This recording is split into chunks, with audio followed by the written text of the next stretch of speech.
everybody. Welcome to another episode of Pensado's Place. He's Dave Pensado. I'm Herb Trollick. In a minute, you're going to meet our guest, the one, the only Mark Needham. But first, we got lots of audio goodness for all of you. First off, Westlake Pro's grand opening of their national store. That's coming up in September. There's going to be lots of opportunities for you to participate, win, attend, meet audio stars. Dave and I and the team are going to be down there. We'll start giving you details next week. Also at the Blackbird Academy, live engineering classes open for October and January, and that's because the studio classes are not open. They're full. They're waitlisted. They're banging away. So I think live engineering, October and January, studio off in April. Hot school, great learning. You've heard us talk about it. If you want a job, go to the Blackbird Academy. You can email karma at theblackbirdacademy.com or check in at their website, theblackbirdacademy.com. You want to do that. Warm Audio and Groove 3, they're cooking up a special treat for you, one where everybody who enters their name will win something. You know, we like to give you stuff. We're like Oprah's Greatest Things. And we got plenty more coming from the good folks at Avid and SonarWorks and Isotope and Leap Wing and more and more. A quick thanks to our guys. Some of our team attended Cucurell's workshop at the 1500 Sound Academy. It was spectacular, packed. Some of the people in our audience right now were there. We had a good time and lots of good stuff happened. Kook is really incredible. Go to 1500sound.academy for upcoming details of their workshops. And finally, on a more sobering note, the music world lost Carlos McSwain this week. An amazing drummer in person and a great spirit. He was just 36 years old. Carlos played with, or Los as they called him, played with Snoop, and he composed with Kevin Hart. He was a singer and a songwriter and a valuable member of the incredible 1500 Nothin collective. So we want to do something a little different for this week's ITL. We found various things and put together a mashup of Carlos's drum skills. So honor his memory and take a look at this ITL.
Just imagine 11 Grammy nominations, working with people from The Killers to Pink to Moby, Imagine Dragons. This guy's a real killer, no pun intended. Welcome to the place, Mark Needham.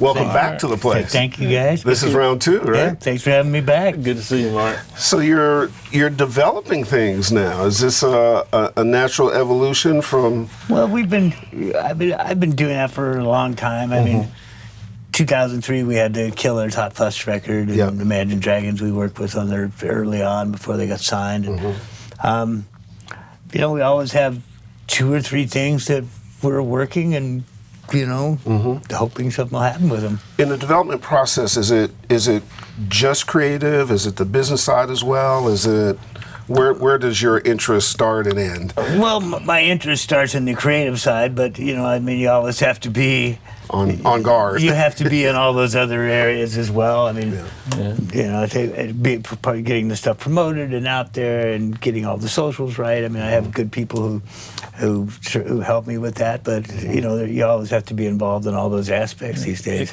It can't be. You have too many young new acts that you take and give them a big, huge record. It can't be accidental. Are you doing any coaching or like helping them find their own sound or all of the above? As you have an approach different for a new artist than you do an existing artist?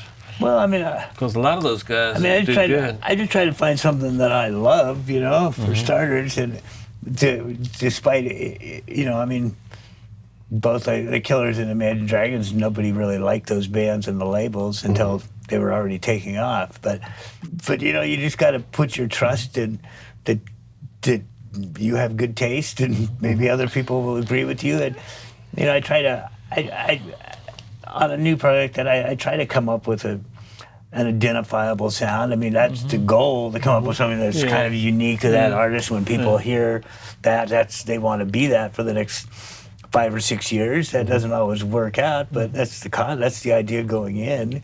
Do you ever try to guide the band to have a more accessible melody or Oh, absolutely. Oh, okay.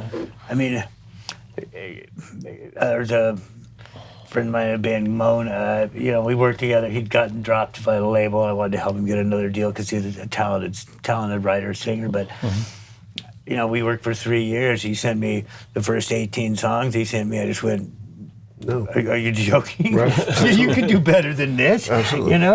But dig deeper. By the way, I co-wrote those songs. So. You did. Yeah. That could have been the problem. Yeah. Probably was. But you're just trying to be that voice that's encouraging but also honest. Well, it's also needed. I mean, I think that process is an important process. It's always existed in the business, and without it, people can flounder. And some people find their way, but it's always helpful to have somebody to go to have a check and balance system and to learn and grow. Well, if you can get somebody to be real and be themselves. I had an artist we were working with last year who, at some point in one of our meetings, asked me who I wanted her to be, and it's like, what kind of question is that? Yeah, I mean, I thought that's what we were trying to do. Right. Hey, Mark, are you wearing a T-shirt celebrating analog in front of a Raven console? Yes, but you see, I've set up the plugins. You got pictures of but the plugins are set up, but they're the same as the T-shirt. Mark, what's up with the T-shirt? But I arranged them the same as the T-shirt. Look at that. That was a lot of work to get those lined up. You got to commit one way or the other. That's why you have a bullseye on your T-shirt now. You're confused, aren't you, Mark? I did my 25, 30 years of full analog, so so that you can move ahead. Absolutely. You've had a busy couple of years on the charts as well, too, huh? That's a blessing. Trying to, I mean, it's, we've had I know the record company's been doing really well. We're number one at AAA, and we had several this year that are doing well, and hopefully we have one of our new projects will be a winner. People's Champs, Arkells, what a great record. I really like those guys. They're such sweet guys. What was the vocal effect on that song? The vocal sound, do you remember? It had like a slap or something that was real cool. I think that's that. We were talking about with UAD. Every time you get your new plugin, and I think I just got that Korg 3000. Oh, yeah. Like the day before I mixed that. So, every time whatever new I get, sometimes it finds its way like all over the session. Yeah. But I think that was that Korg 3000 that day. Oh wow. And the snare, what did you do on the snare? The snare, that whole mix is great. If you guys haven't heard it, you should check it out.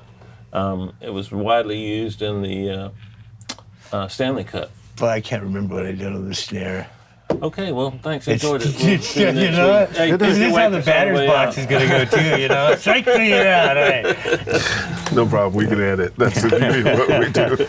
We see the axis or the plains filled from L.A. to Nashville with music denizens of both cities going for various reasons. You have a studio in Nashville and L.A. Correct. Is that correct? Yes.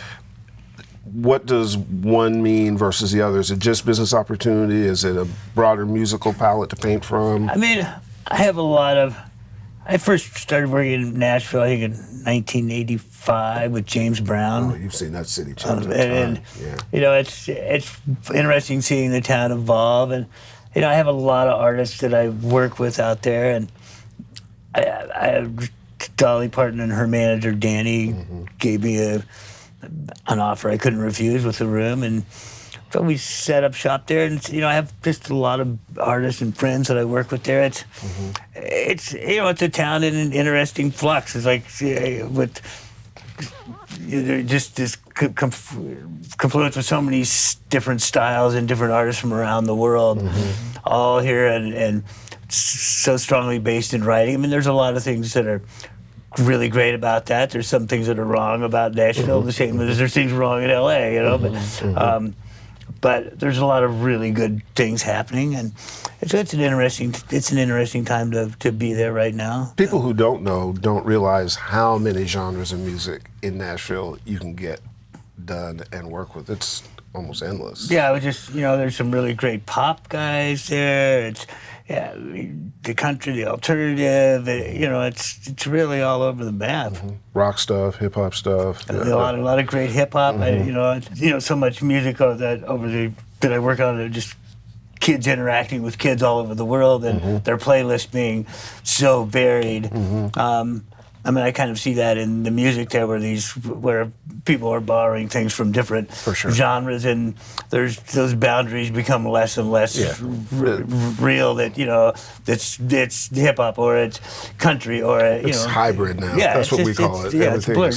But as long as there's good music, I mean, I know some people disagree with me that you can't love and appreciate a lot of different styles of music, but I've been doing that since the early 60s, so I don't know, I'd love... Yeah, if you're cutting James Brown in the 80s in Nashville, you loved all kinds of music. I've worked on a lot of different stuff, and I just like good music that appeals to me, and I see a lot of that happening in Nashville right now.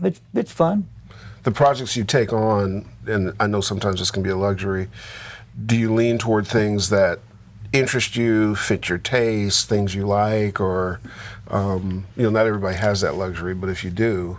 If it's producing or it's something I'm developing, it's got to be something that I really love, because you know, there isn't the amount of time it takes to produce and develop, you know, either develop a band or even just to produce a record. I can make, you know, I can get so much more work done and so much, you know, just mixing songs. You know this as well. You know, when you're producing something, then I feel like I'm all in here as part of the band, and this is a child. You know, it's a lot of work. So I try to only take on things that I really feel that I care about, and I feel that I can really add something to what's going on. It seems like a lot of mixing these days incorporates more producing than we ever did before, you know? When I first, of course, when we both of us started, there wasn't really a mixer.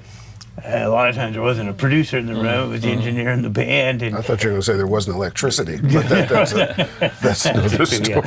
But, so, I mean, I don't know. I feel that's always, I've never been afraid of throwing my opinion in and just chopping something up or rearranging something to see if it sounds better.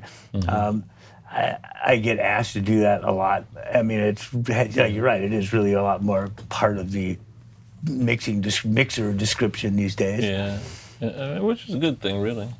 Go ahead. I just love I think I told you before, the first time I met Lindsey Buckingham, they put me down and he gave me 3 days to mix a song, which is like, well, that takes me about 4 or 5 hours, and then the other 2.5 days I started, well, maybe I can rearrange the tune, and I'm going to get this, or we played this part, and you know, like an hour before he came in, I was just like, oh my God, what have I done?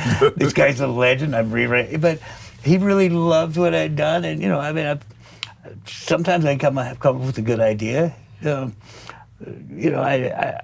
certainly enjoy that part of mixing now that I'm a little more involved in the production side, arrangement side. Was he hands-on, or did he let you mix it and then come back and hear it, or did he guide you along the way while you were mixing it? No, I didn't see him when I was mixing it first until he just came in, listened to it, and then we worked together. Didn't that record start off as his solo album? It was a solo album, yeah. Wow. But we just finished up a solo record, a new one that probably won't be out for a while, but he lets me, he gives me, here's the mix I did, and then he lets me, I do my mix, and we get together and compare what we like from his, what we like from mine. Are you doing his mixes at your studio, or are you going to? We do them at my, at my place. What are your big monitors at your studio? ATC 45s and an ATC sub. And that's what I have in both rooms. I was going to ask if you had the same things in both rooms. Exact same setup in both rooms. Yeah. Gotcha. Well, it's interesting because we share a relationship with a company called SonarWorks. Right. And what they do is allow you to make sure that you're hearing, or clients or anybody hearing things. Tell me how Sonar works for you and how you utilize it. I mean, I was doing that album with Lindsay and Christine. We really started setting that up in all of our rooms because we had the tracking room D at the Village. We had a mixing room upstairs where we were getting mixes started. I had my studio in Hollywood and the studio in Nashville as well. And we're just trying to find a way to keep all these rooms, which kind of the same speakers, but two of the rooms configured differently, probably. Yeah, I mean, and the rooms, a different room could sound so wildly different. Yeah. But so we were just trying to come up with an easy way to be able to get at least all these within the same general playing field. Did you do it primarily for your own self, or did you do it so that the clients would have a uniformity into wherever they listen? You would get good information from them. I mean, because if they listen to a crappy room, you're going to get mostly invalid information back. Mostly for me. I mean, having worked in both the rooms I was in, I knew there were certain issues that I had with the monitors that I've corrected manually before, but I just wanted, I just really wanted to have everything sound. When I went from one room to the other, and I put a mix up, like, this isn't like, oh my God, like, do I need to start over? You just want to, I want it to sound pretty much the same. There's a little subtle difference. And SonarWorks, that plugin helps with that process. It's worked well with that, just keeping stuff consistent. When I'm working on something here, I land in Nashville and pick it up later in the afternoon. I don't feel like I'm starting over. And also when I'm mixing, yesterday I was finishing up mixes with a band that they're on the road, the producer's in another city, and so the band's all on headphones, and I was gonna ask they can get their they've all sent their headphones in to be calibrated, and I mean, I think it definitely sped the process. I mean, it was still a 10-hour day on the phone, but could have been 20. It could have been 20, just to having everybody's. I mean, we're some are brighter, some are bass, but at least we're kind of driving down the same highway together. So it made the comments go a lot faster. Yeah, because I think when we got involved with them, we tend to pick things based on product, but the people also count as well, too. We want a certain kind of people who are committed to the process and who care about it, who look at the science, and obviously that the product works. And the idea that there's, a process or a plug-in that can take coloration out of something and get it closer to neutral, at least allows the listening experience to be the same. And we thought that worked for all kinds of our audience, not the amateur guy who might be mixing on headphones in his apartment, or the pro like you guys that might have multiple rooms or discerning clients and all that kind of stuff. And that seemed to make a lot of sense to us. Obviously, if I'm building a room, I try to build it in such a way and tune the room that's not near. But I'm in 3 other studios that I'm trying. I can't come in and tear the controller. This is completely wrong. Let's take that wall out. And I mean, let's try to if that's an easy way for me to make this stuff consistent. And the other thing that I see is that I call it planes, trains, and automobiles. People now make music in all kinds of environments, and there's no time that you can't be making music someplace. And if you don't have tools to even things out or whatever the case may be. Especially that headphone app. It's so good. Yeah, the headphone thing is really important because Here's it's an idea. so crazy. What if we lobby for a law that every person in the United States has to use the same exact speaker? I like that. I like that. Because then we could mix the crap out of something. I thought there should be a Pro Tools operator's license as well. But yeah, I mean, it points out the need to have consistency in as many places as you can, though, and that's one of the strengths of SonarWorks, the SR. But man, I wish we got to make it sound good on so many things. I got Congress on the line. You guys want to? I can set up so you guys can go speak to them, see if you can work that out. Let's give it till the midterm election, then we'll have a better chance. see who's there, right? Yeah, that's a whole other discussion. For guys who've been around like us for a while in the thing, I remember asking this question of Bob Clearmountain the first time we had him on, and asking him again last year we had him on, and the answers were completely different. You optimistic about where the music scene is and what's going on and where it's going to and all that kind of stuff? Just for reference, the first time we asked Bob, which was 4 or 5 years ago, not so optimistic. Last time we asked him, which was last January, he was optimistic. So I'm curious about your perspective. I'm always optimistic about it. I get paid to make music every day. I mean, I'm having a great time, and I've have for a lot of years. I mean, I always think, the industry's changed a lot, but there's still more people listening to more music and making more music than ever before. Don't you think that the selection of whose music we like is more in the hands of the public now than at the label? I think that can only be a good thing. I think there's a lot of great things, just the communication around the world of all these different styles of music, and people from completely different countries, languages, cultures, all interacting with each other. I mean, I'm having a great time. I think some people get kind of stuck in the past, and this music was good, and this one. Yeah, there was great music in the '60s and the '70s. There's still great music being made now, lots of it. I agree. And I think that the same thing applies to just the unbelievable, like we were just talking about SonarWorks, but just the unbelievable array of tools that are available. What we tell people all the time is you have to use tech, don't let technology use you. Yeah. You can't lose your gut and your ears and your taste and things like that are human. And some people, particularly people who are new to the process, get so locked into technology because you can make something sound like something, but it's not necessarily good. You're just making, right? But that takes a certain kind of discipline for people to understand. You got to engage this stuff first and find. It's hard to recognize if you don't have your human chops up. You know what I mean? Yeah, it's just all this from analog consoles to all the. It's all just some tools that accomplish what you're hearing in your head. Yeah. And I think it's made it it's made the process so much faster and easier for me to just come to an idea. What plug-in do you have that most accurately replaces a piece of analog gear? This is a warm-up for Batter's Box. Yeah. So there's a point here. The UAD Pultax, they're 1176, the Rev Reversion A Silver Face. Yeah.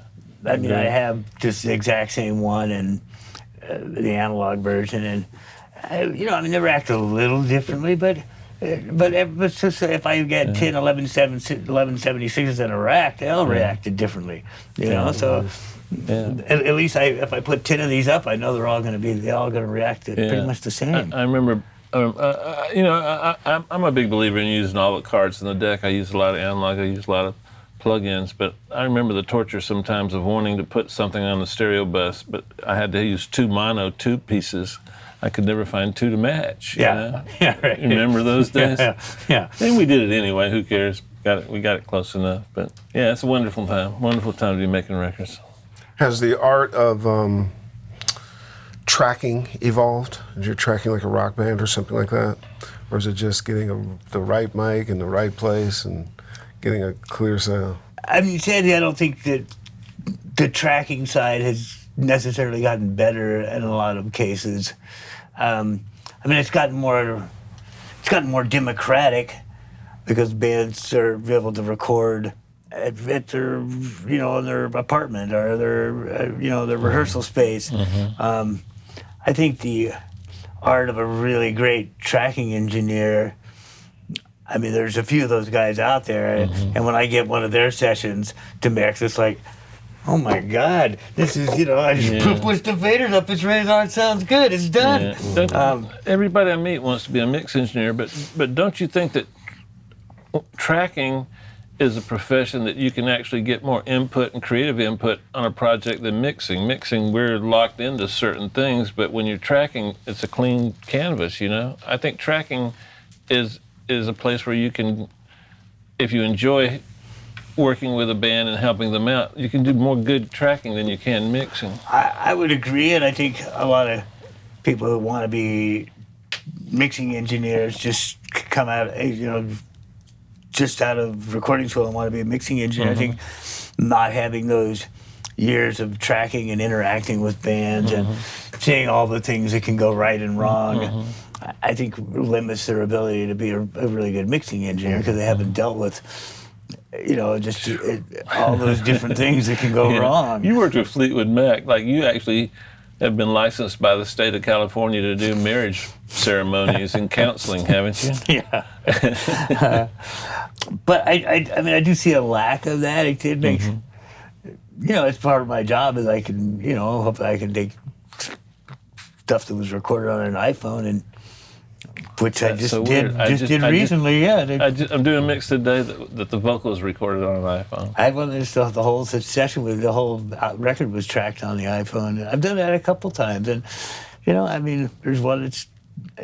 I have one that's a friend of mine from San Francisco that's out. It sounds great. It's doing really well. And one day over alcohol, because I spent about 3 years in my early record career in Malibu at Mick's house with Richard Dashett and did the travails of Malibu intensely. We almost started business together. So we'll do that over alcohol privately. We'll share some stories. Now what we're going to share is batter's box. So you're going to tee up the thing. And I struck out last time, too. No, you did pretty good. See, it's hard for you to lose because of the timbre of your voice. So just be expressive, and then off we go. You ready? Short answers, okay? Lead vocals. Q87. Stereo bus. SSL. Snares. 57. Horns. 67. Reverb. 140. EMT. Pianos. Sank and CU47. Synthesizers. Moog. Bass. P. Loops. Tape. What is the cheapest piece of gear you used on a high-profile song? CB radio, little CB radio mic.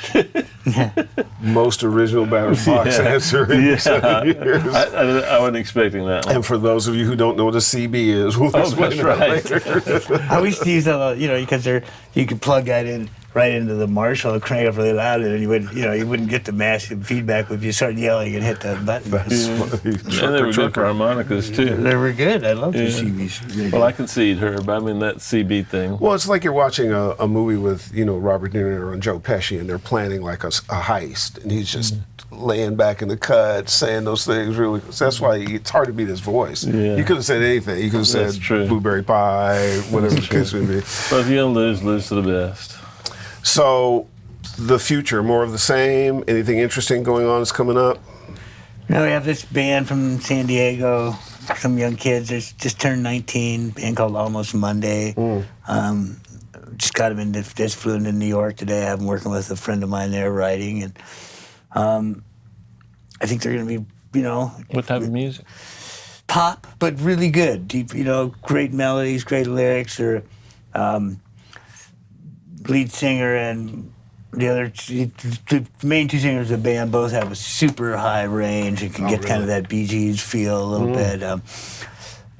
They're smart young kids who are really passionate about this, and really quick learners. I've been working with them since they were 16.